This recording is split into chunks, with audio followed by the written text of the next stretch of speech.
All right, we got an old quiz here, although this will be on the test. So we got to make sure we get this. So here we go. So first of all, it says, what age is at the 60th percentile? Now, real quick, you can't go at 60. See how these go up by 10 and these go up by 10? I mean, it goes up by 20 with the numbers, but each square is 10. 10%, you got to be careful of that. So 60th percentile, that's the percentage that's over here. So I'm going to go ahead and I'm going to go straight across. Okay, now I'm going to stop for a second because my pencil is going to make this messy. That intersection is clearly past that grid. Like, even by a bit, it does not go through that grid. It is not okay to put that there. That is clearly past that. So this is 30 and 40. This would be 35. I would guess that to be 37. I think we would take 36 if we had this one. I think we did take 36, but not 35. And I wouldn't be very good on 38. Now, if you drew your line and it wasn't straight and it ended up closer to 40, then I could take 38. But it's going to be, you got to keep those lines as straight as possible and then make sure, I mean, that's like showing your work, and then make sure you're consistent. All right, age 20 is at what percentile? Well, there's 20, and that one does hit the dot, and I go straight across. It's the 30th percentile. That one's probably the easiest one for these. The median age. So I'm going to go here at 50 and go across. And again, it's not at the grid. It's past that grid. And then I drop down. That's 31 or 32. I don't think we're taking any other ones on this one. And I'm sorry, this was 36 or 37. Both those answers, I would just take those without even thinking. And then the IQR, you need to do the 75th percentile for that's going to be right in the middle for Q3. Sorry, it wasn't very straight. I'm going to just say that hits that dot. It might actually be a little bit before the dot, but I ain't going to, that'll be fine. It's hard to tell. The thickness of that dot makes it harder. You can clearly see those do not go through the corners. So that would be the Q3 would be 45. And then Q1, there's 20, there's 30, 25's right in the middle of those two. And drop down. And I'm going to say that's probably 18. And then IQR is Q3 minus Q1. Well, I tell you what, too, I ain't doing no more math. I just keep blowing it. So 27. Now, that one I could have been 27. But 27 isn't right. And neither is this, and neither is this. Maybe even years old. Years would be fine.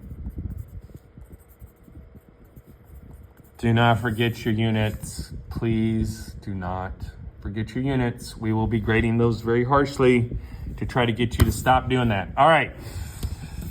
Then we got a couple Z-scores in interpret. So it says here the average score for the AP stats test was 3.2 with the standard deviation of 0.8. And for the lit test, it was 2.4 and 0.5. Sam got a 4 on his stats test and a 3 on his lit test. So he did better on the stats and the lit. But comparative to the other students with those scores, well, we want to see how they did comparative to other takers of the tests. So we got a 4, but the average was higher. This one we got a 3, but again, the average was lower. So we'll do, it says for stats. So I'm going to do Z equals. So for stats, we got a 4. We subtract the average, 3.2, and divide by the standard deviation of 0.8. And I get 0.8 divided by 0.8, and that's 1. Sam's score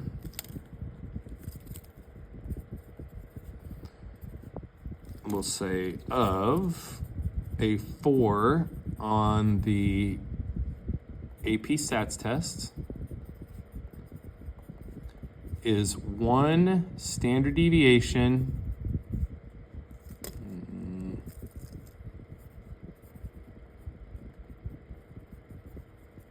above the mean.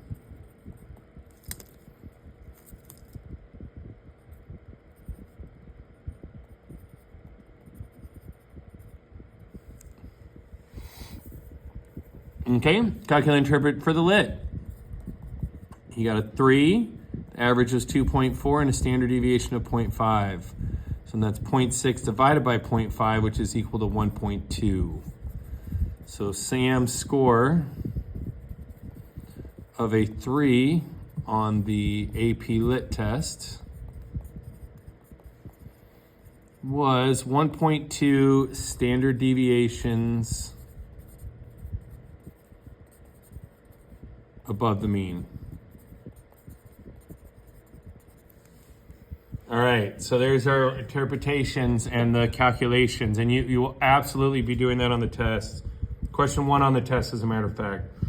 And then this one says, which one was better relative to their peers and why? So it's a little tricky because the 4 is clearly the higher score. We want a 4 better than a 3.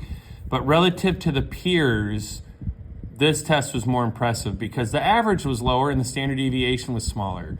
So then, as it turns out, the 4 is a better score, but comparison to the, they don't say what group, but I'm going to assume that's at the school or within a group of friends or whatever.